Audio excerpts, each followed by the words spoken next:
My name is Danielle Carter. I'm 26 years old and I almost died on Christmas Eve while my family accused me of faking it.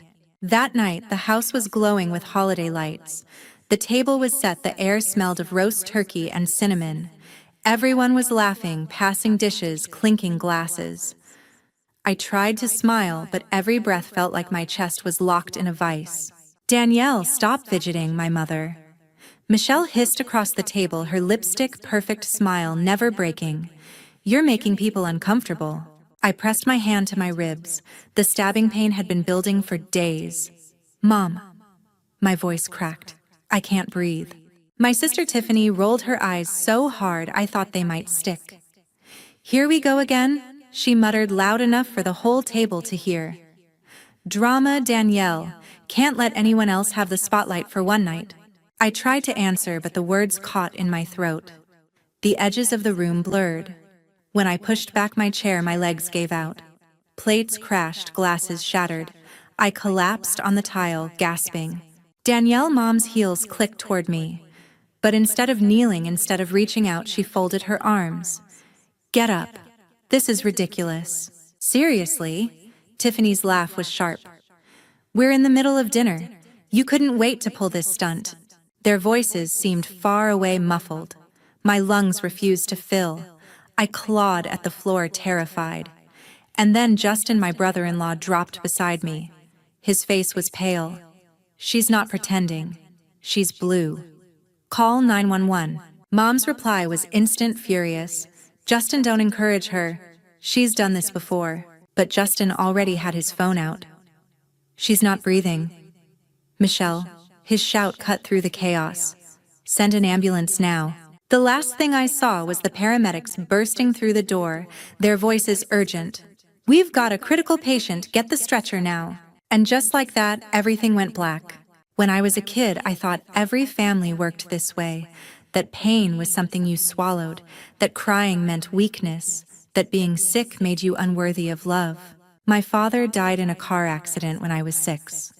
I don't remember much about him, just the warmth of his laugh and the way he'd lift me onto his shoulders. After he was gone, our house grew quiet, then rigid. My mother, Michelle, ran it like her boutique, polished on the outside, merciless behind closed doors. Appearances matter more than feelings, she'd say, tugging a brush through my tangled hair until my scalp burned. Don't embarrass me. She meant it. Whenever I felt unwell, stomach aches, fevers, the endless little illnesses of childhood, her response was always the same. You're exaggerating. Stop pretending. The first time I realized my words didn't count was at 9 years old. I had fallen off the monkey bars at school, landing on my wrist with a snap that made me scream. By the time Mom picked me up, my arm was swollen purple. In the car, I cradled it against my chest. It really hurts, Mom. I think it's broken. She didn't even glance at me. You wouldn't be crying this much if it were really broken. Stop the theatrics. At home, she handed me the vacuum. We have guests coming tonight.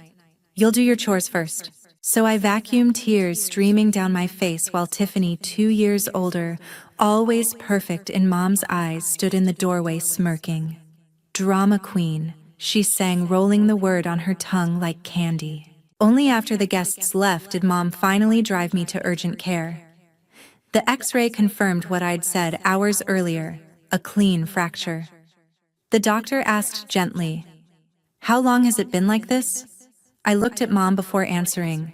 She cut in smoothly. "Oh, she just fell an hour ago. She's very sensitive." The lie settled like cement.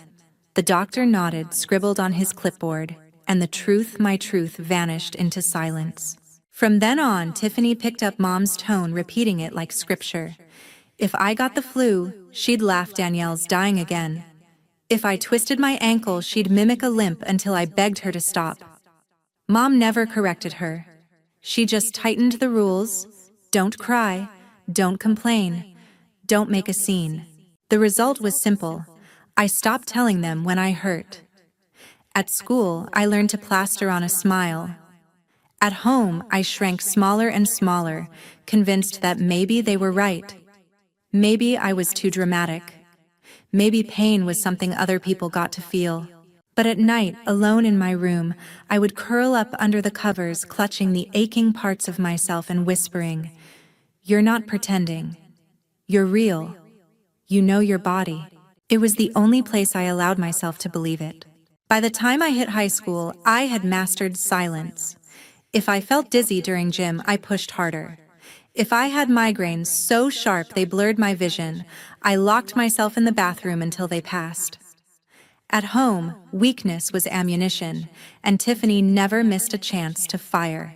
Mom Danielle says she's sick again. She'd tattle with a smirk. Should I call the paramedics? They would both laugh like it was the funniest joke in the world. I counted the days until graduation, convinced freedom was somewhere beyond our front door. When I finally left for college in Dallas, it was like stepping into sunlight after years in a locked attic. My roommate Hannah noticed things instantly, the way I winced climbing stairs, the way I rubbed my temples when the migraines hit. One night she found me curled on the dorm floor, clutching my stomach. "Oh my God, Danielle, are you okay?" I braced for the familiar ridicule. "I'll be fine.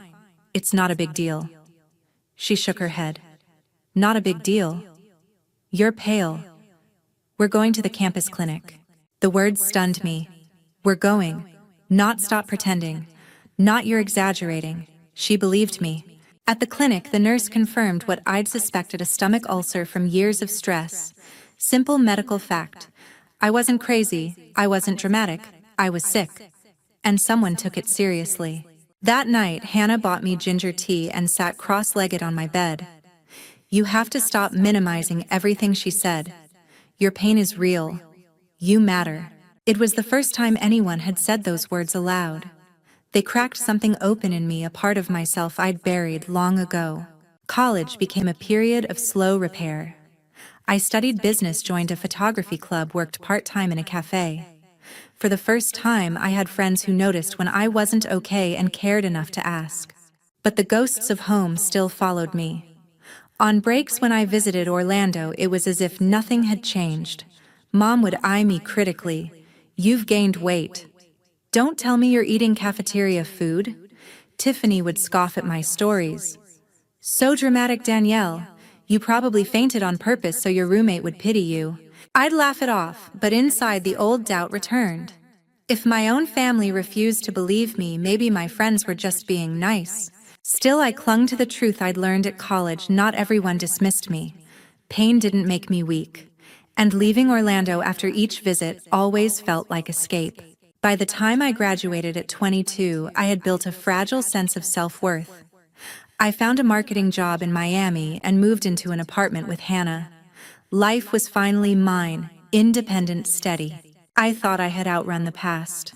What I didn't know was that the lessons of silence and doubt would come roaring back when I lost everything: my job, my savings, and had no choice but to return to the very house where I'd once learned not to trust my own body.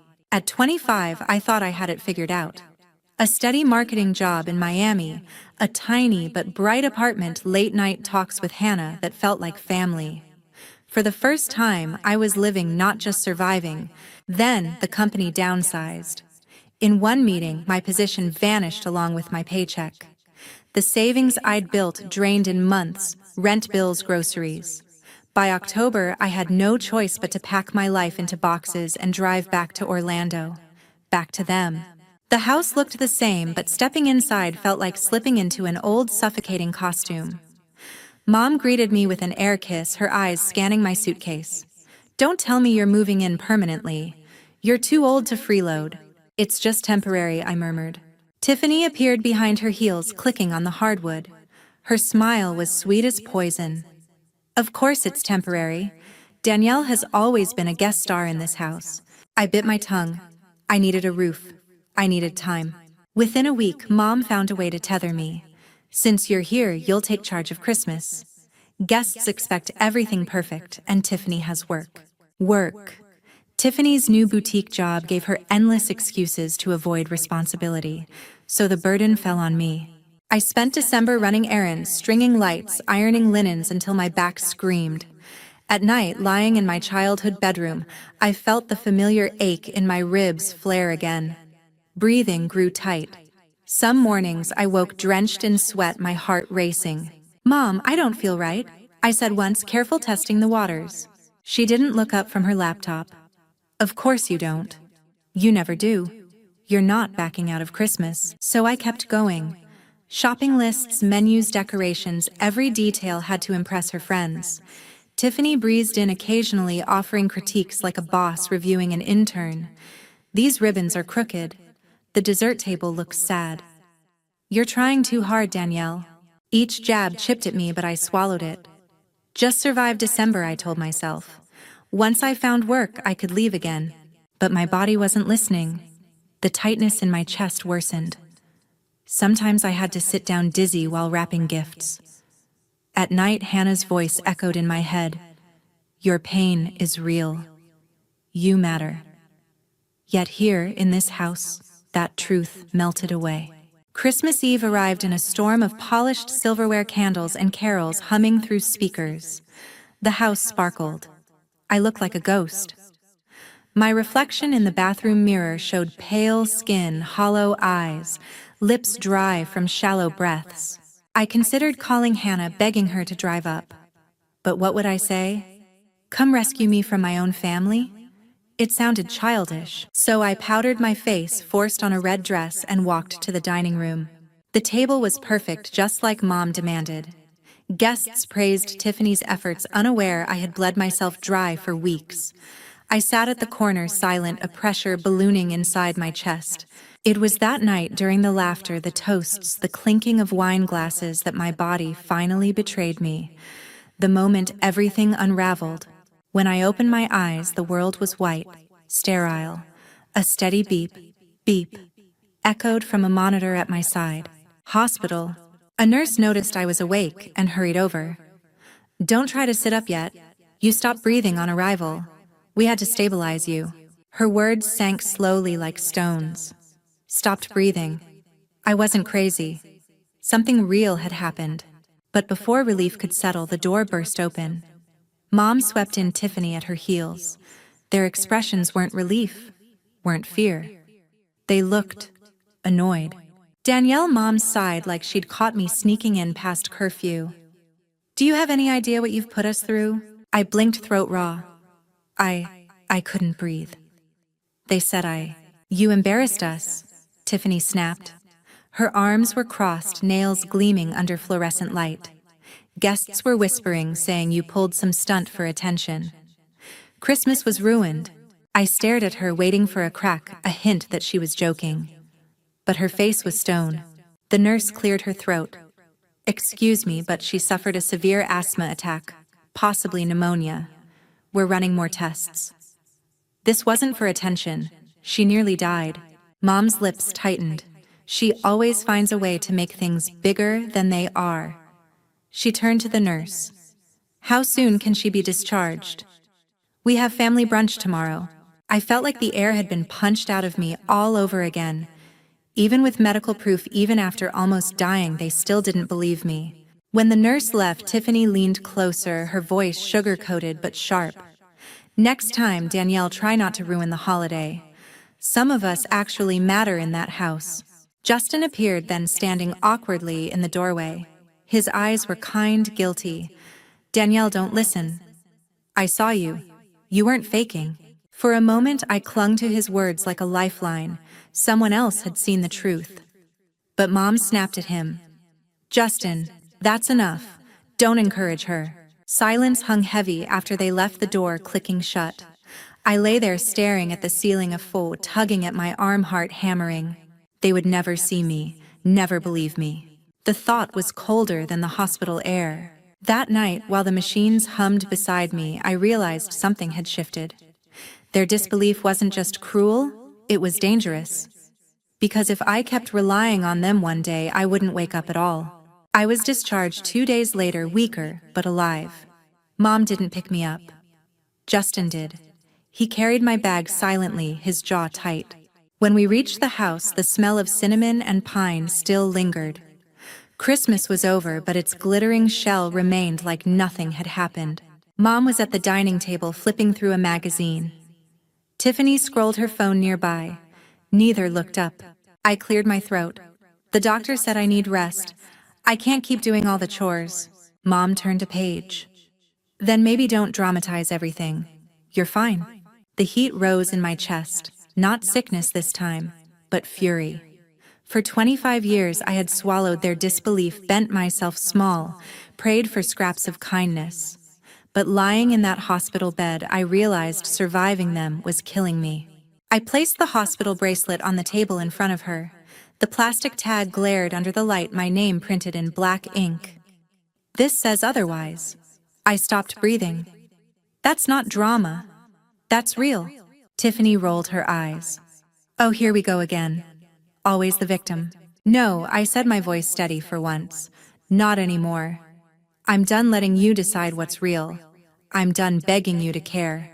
Mom finally looked up, irritation flashing in her eyes. Don't be ridiculous. Family is family. You can't just walk away. I met her gaze, calm in a way that scared even me.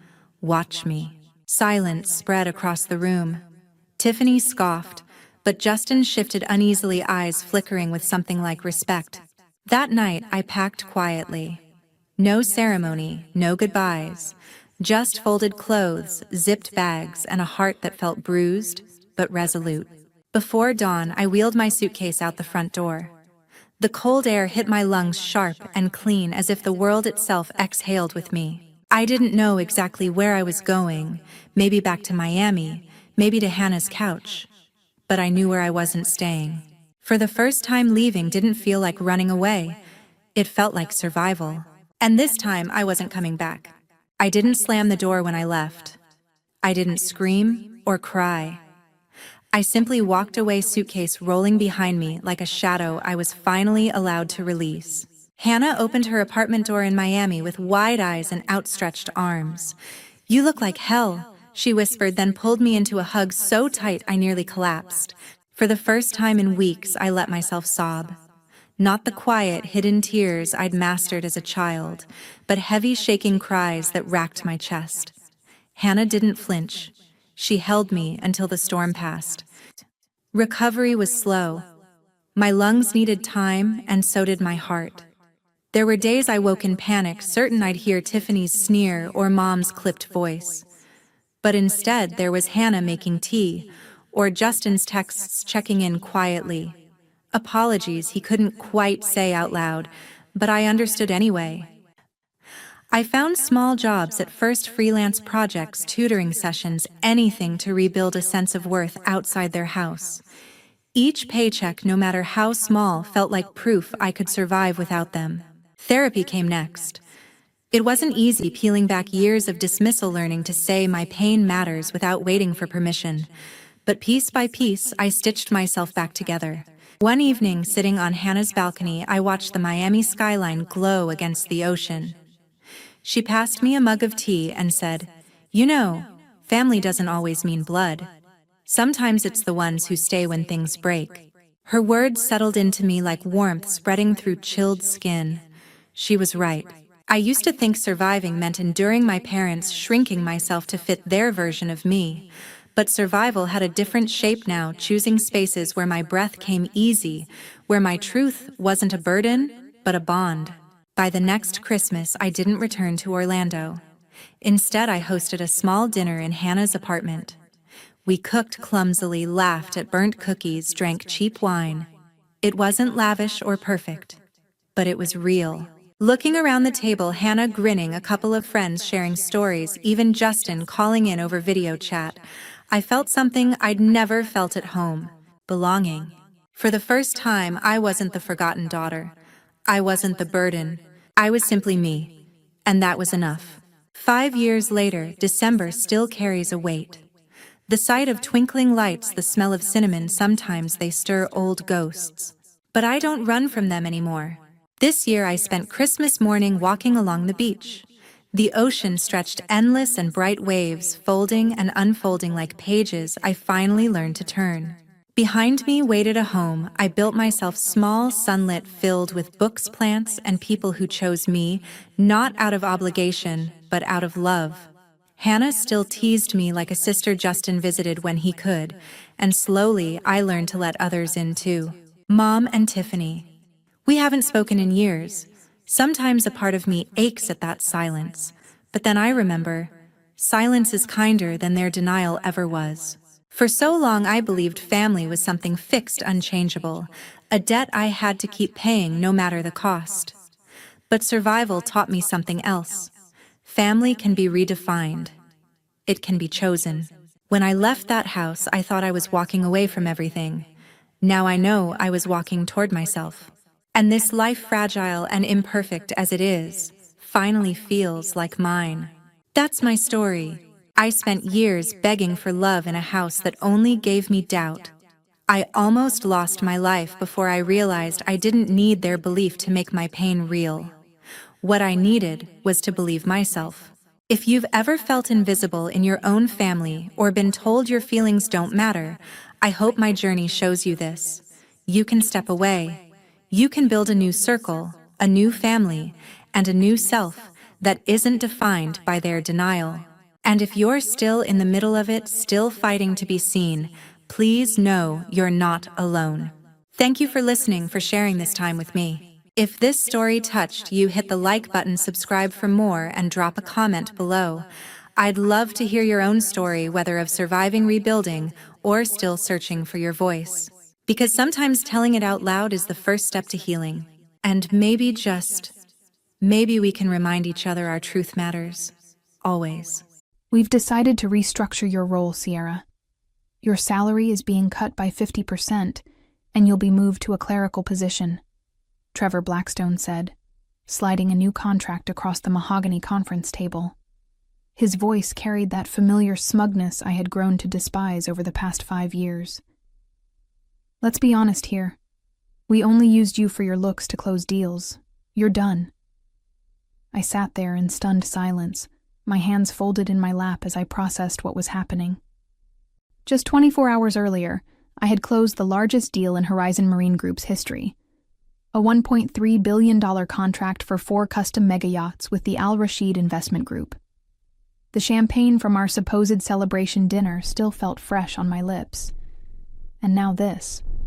My name is Sierra Donovan. I'm 37 years old, and I've dedicated the last 5 years of my life to making Horizon Marine Group the premier luxury yacht manufacturer on the East Coast. I specialized in ultra-luxury yacht sales to high-net-worth international clients, building relationships that took years to cultivate.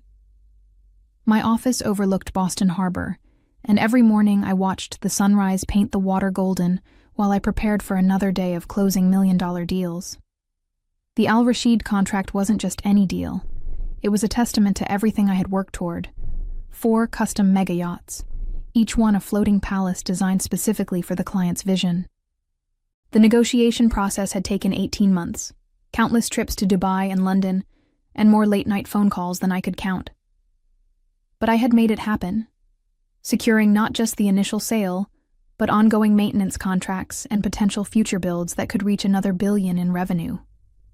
I don't understand, I finally managed to say, my voice steady despite the fire building in my chest. This contract represents the biggest success in company history. My commission alone should be... Trevor cut me off with a dismissive wave of his hand. Commission? You think you deserve commission for batting your eyelashes and looking pretty in meetings? Please. The real work was done by our design team and engineers.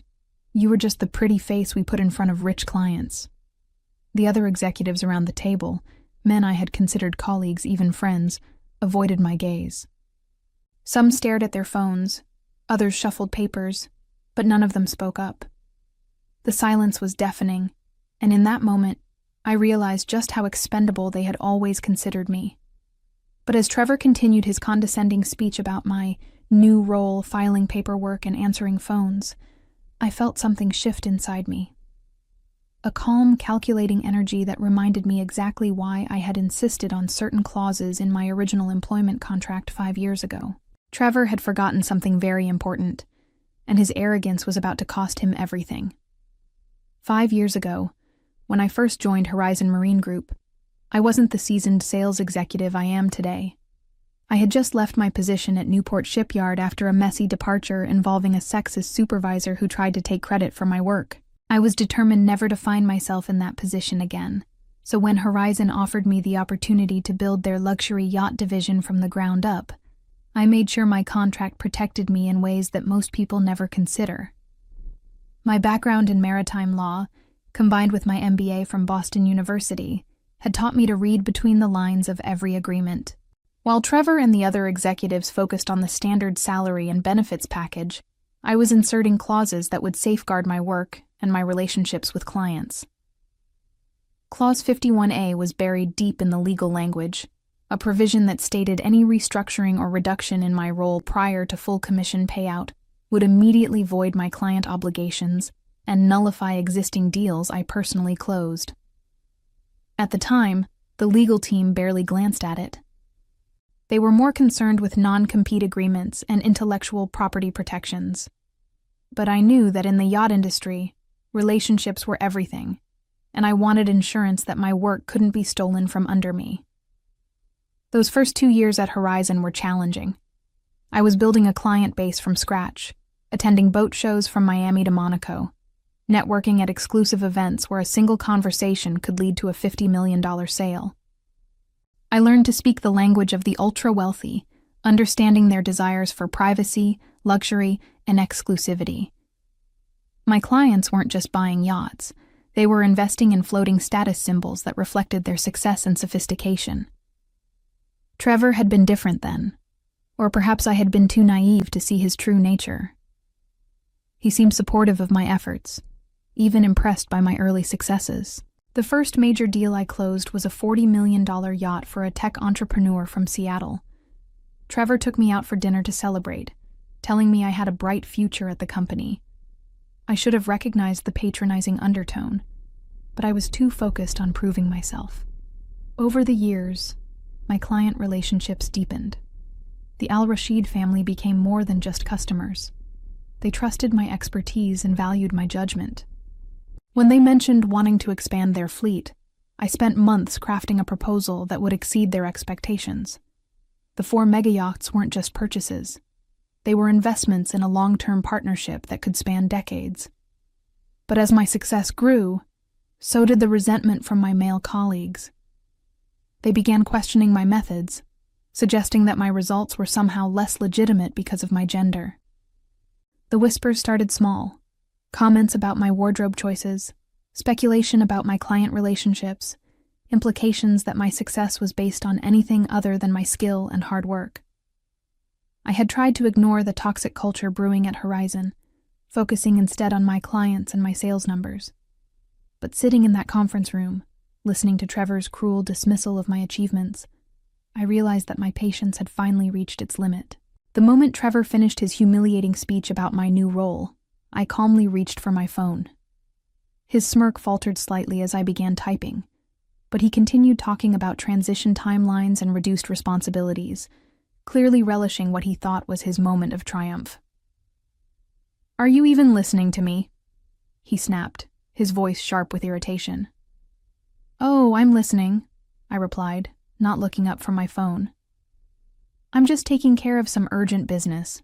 What Trevor didn't realize was that I was composing an email to Hassan al-Rashid's legal team, formally invoking Clause 51A of my employment contract. The clause was crystal clear. Any attempt to restructure my position or reduce my compensation prior to full commission payout would immediately void my authority to represent Horizon Marine Group in all existing client relationships. More importantly, it gave my clients the legal right to withdraw from any contracts I had negotiated on Horizon's behalf. I hit send, just as Trevor was explaining how my new clerical duties would begin the following Monday. "I'm afraid that won't be possible," I said, finally looking up from my phone with a smile that made his expression falter. "Excuse me?" "I said that won't be possible, Trevor. You see, 5 years ago when I signed my contract with Horizon, I included several protective clauses. Clause 51A specifically addresses situations exactly like this one." I stood up, gathering my belongings with the same calm professionalism I had maintained throughout his degrading speech. "What are you talking about?" I'm talking about the fact that you just violated the terms of my employment contract by attempting to restructure my role and reduce my compensation before paying out the commissions I'm owed. The Al Rashid contract I closed yesterday? The one worth $1.3 billion? I just informed their legal team that Horizon no longer has authorization to proceed with that agreement. The color drained from Trevor's face. You can't do that. Actually, I can. And I just did. I tucked my phone into my purse and headed toward the door. The clause was reviewed and approved by your legal team when I signed my original contract. Every single detail was documented and filed with human resources. Sierra, wait. Trevor's voice had lost all its arrogance, replaced by barely concealed panic. Let's discuss this rationally. Maybe we were too hasty with the restructuring. Too hasty? I turned back to face him, and for the first time in 5 years, I let my anger show. You told me I was only valuable for my looks. You tried to steal my commission on the biggest deal in company history. You humiliated me in front of my colleagues. There's nothing rational left to discuss. The other executives were frantically whispering among themselves, finally understanding the magnitude of what had just happened. But it was too late. My phone was already buzzing with messages from Hassan al-Rashid's team, confirming receipt of my notification and requesting an immediate meeting to discuss their options. I walked out of that conference room knowing that by Monday morning, Horizon Marine Group would be facing the biggest crisis in its 40-year history, and Trevor Blackstone would finally learn what it felt like to be powerless. By Friday evening, my phone hadn't stopped ringing. Trevor had called 17 times, each voicemail more desperate than the last. The legal department had reached out through 3 different channels, and even the company's founder, Gregory Horizon, had left a message asking for an urgent conversation about what he called a misunderstanding. But there was no misunderstanding. I spent Friday night in my Boston apartment, overlooking the harbor where Horizon's showroom sparkled with lights, methodically reviewing every document related to the Al Rashid contract. My law degree hadn't gone to waste over the years. I had kept meticulous records of every conversation, every email, every commitment made during the 18-month negotiation process. Saturday morning brought a knock at my door. Through the peephole, I saw Trevor standing in the hallway, looking like he hadn't slept. His usually perfect hair was disheveled, his expensive suit wrinkled, and his face carried the weight of someone who had spent the night realizing his career was about to implode. "Sierra, please," he said when I opened the door. "We need to talk." "I think you said everything you needed to say yesterday," I replied, not inviting him in. "I made a mistake. A terrible mistake.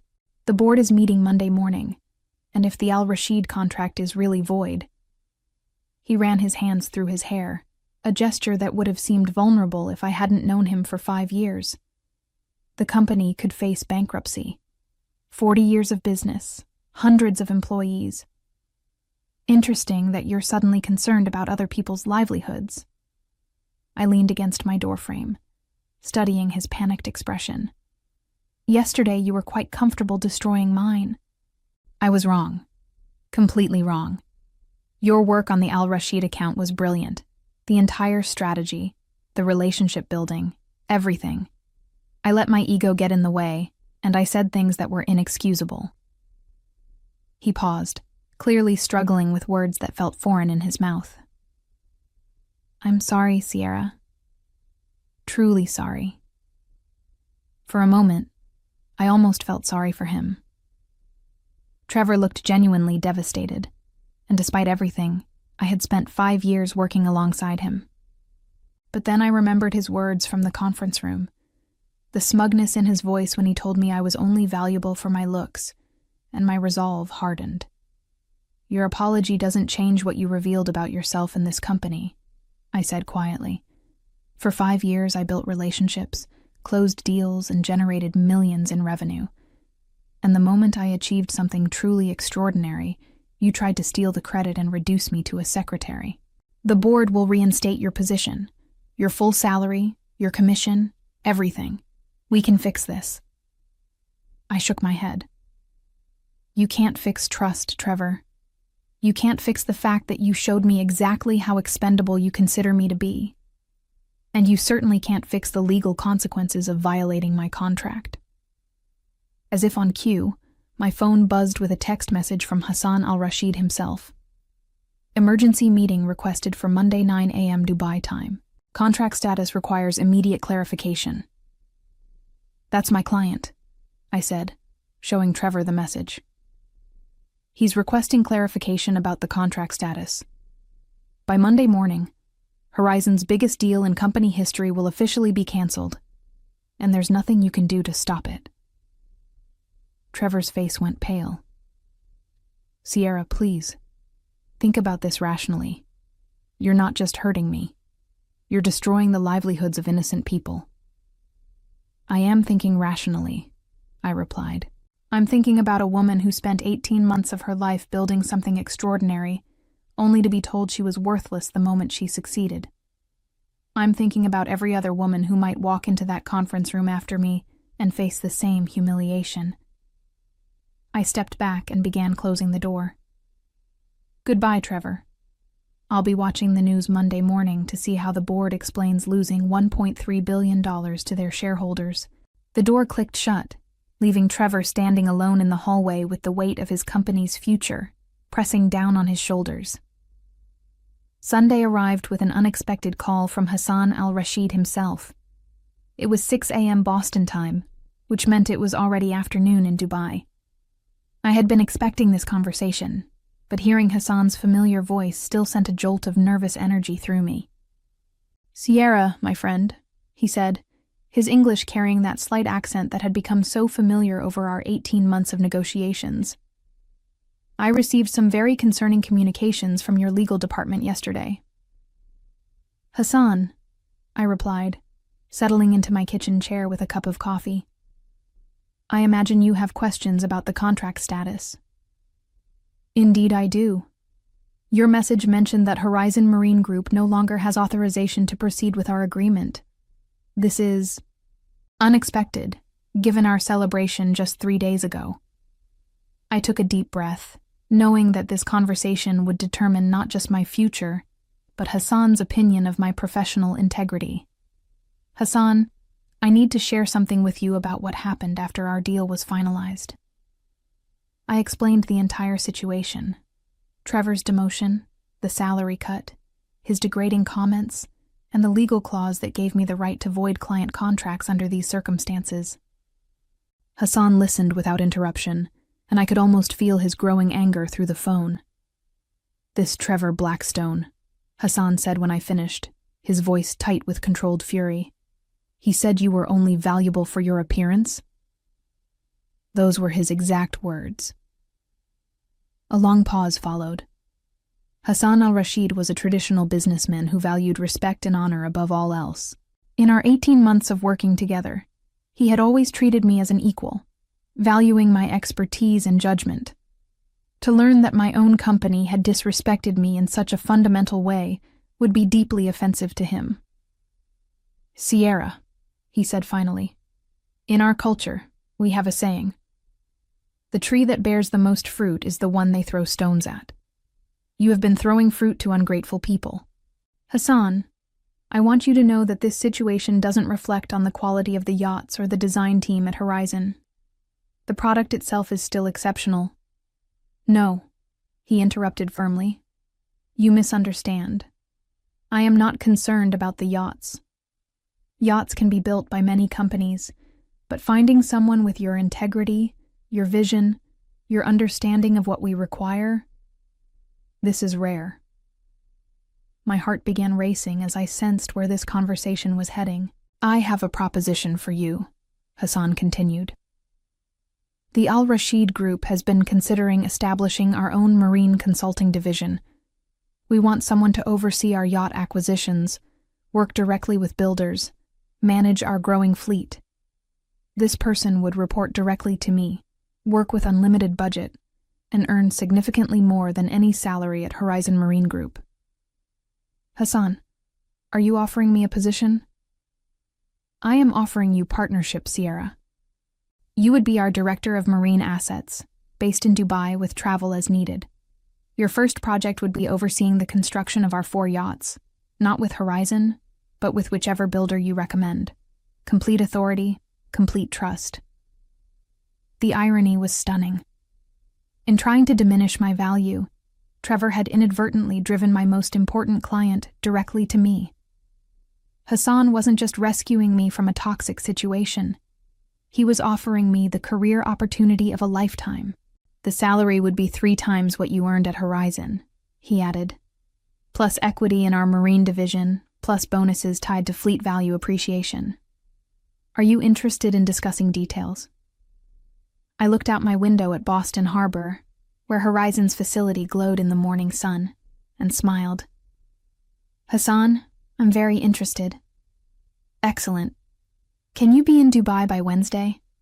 We have much to plan. As I hung up the phone, I realized that Trevor's attempt to destroy my career had instead launched me into something far beyond what I had ever imagined possible. Monday morning arrived with all the drama I had anticipated. I woke up to 17 missed calls and 43 unread emails, most from Horizon Marine Group in various states of panic. But the most interesting message was from Gregory Horizon himself, the company founder who rarely involved himself in day-to-day operations anymore. Sierra, his voicemail began, I've been briefed on the situation with Trevor and the Al Rashid contract.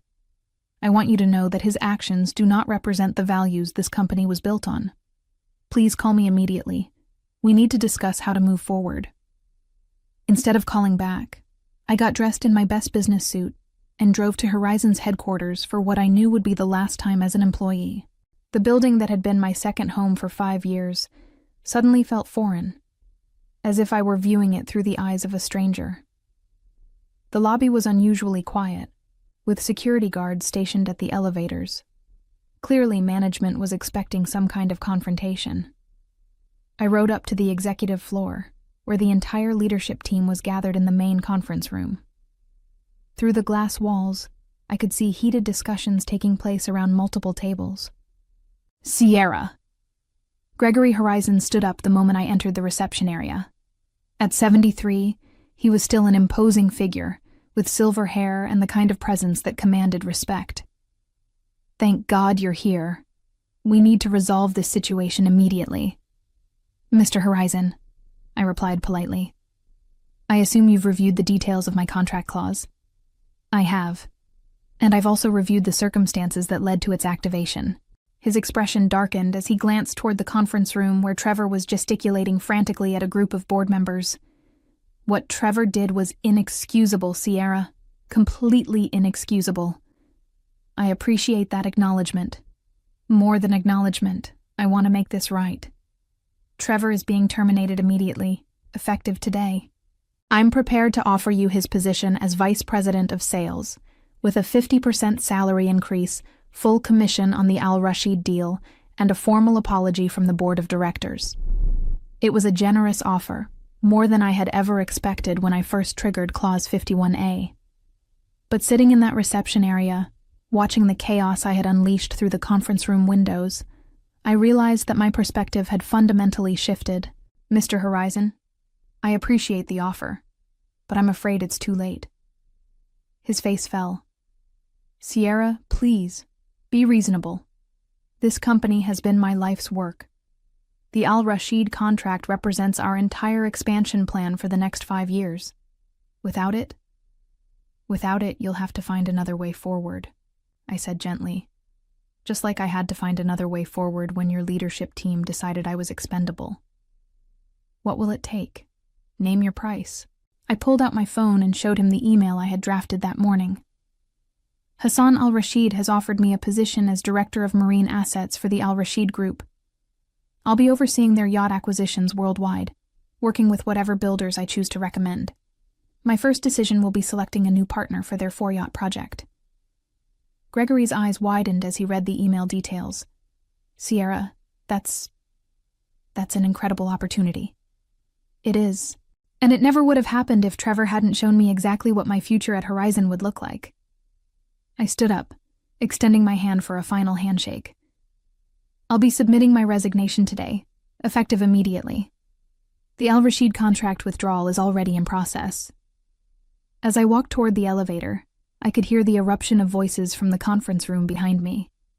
By tomorrow, the industry would be buzzing with news of Horizon's loss and my dramatic career change. But I wasn't looking back anymore.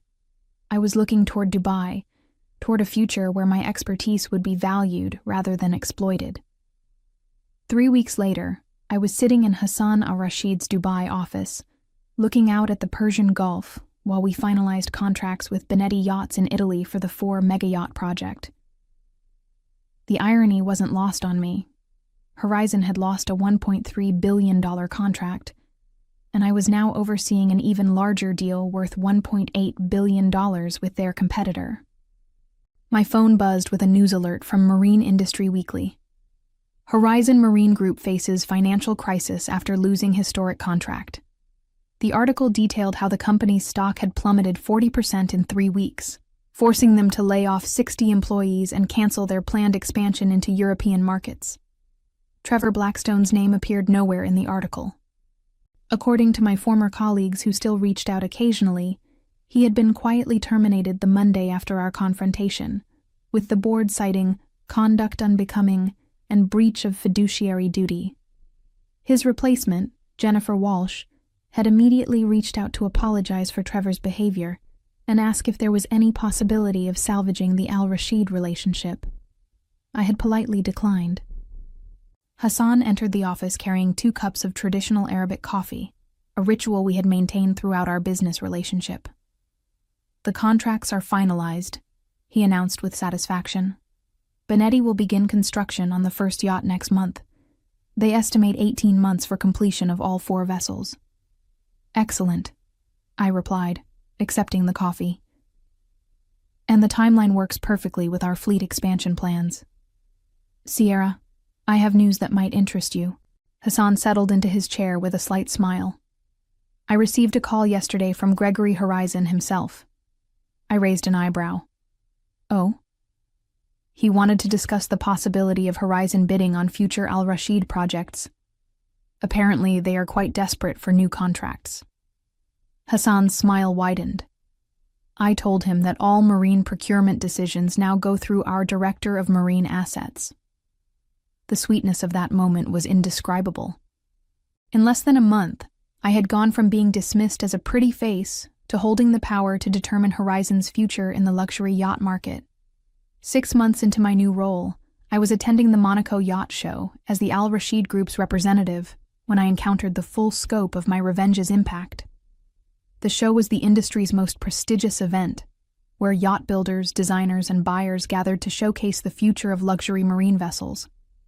I was examining a stunning new super yacht when a familiar voice called my name. Turning around, I saw Jennifer Walsh, Trevor's replacement at Horizon, approaching with what looked like forced enthusiasm. "Sierra, it's wonderful to see you here," she said, though her smile seemed strained. "How are you enjoying your new position?" "Very much," I replied warmly. Jennifer wasn't responsible for Trevor's actions, and I held no animosity toward her. "How are things at Horizon?" Her expression faltered slightly. "We're rebuilding. The Al-Rashid situation created some challenges, but we're working through them." What she didn't say was what everyone in the industry already knew. Horizon Marine Group was struggling to survive. The loss of the Al-Rashid contract had triggered a cascade of financial problems. Their expansion plans had been canceled, their workforce reduced by 30%, and several smaller clients had shifted their business to competitors after learning about the company's internal culture problems. "I wanted you to know," Jennifer continued, "that we've implemented new policies to ensure that what happened with Trevor never happens again. HR has mandated sensitivity training, we've restructured our commission system to be more equitable, and we've brought in external consultants to review our workplace culture." "That's good to hear," I said sincerely. "The industry needs companies that value all their employees." Jennifer nodded, then hesitated before adding, "If you ever consider returning to yacht sales in the United States..." I smiled politely, but said nothing. My future was no longer tied to companies that had to learn the hard way how to treat their people with respect. That evening, as I watched the sunset over Monaco Harbor from the deck of Hassan's newest acquisition. I reflected on how dramatically my life had changed. Trevor's attempt to humiliate me had instead catapulted me into a position of influence I never could have imagined at Horizon. The best revenge, I realized, wasn't just escaping a toxic situation. It was thriving so completely that your former oppressors could only watch from the sidelines as you soared beyond their reach.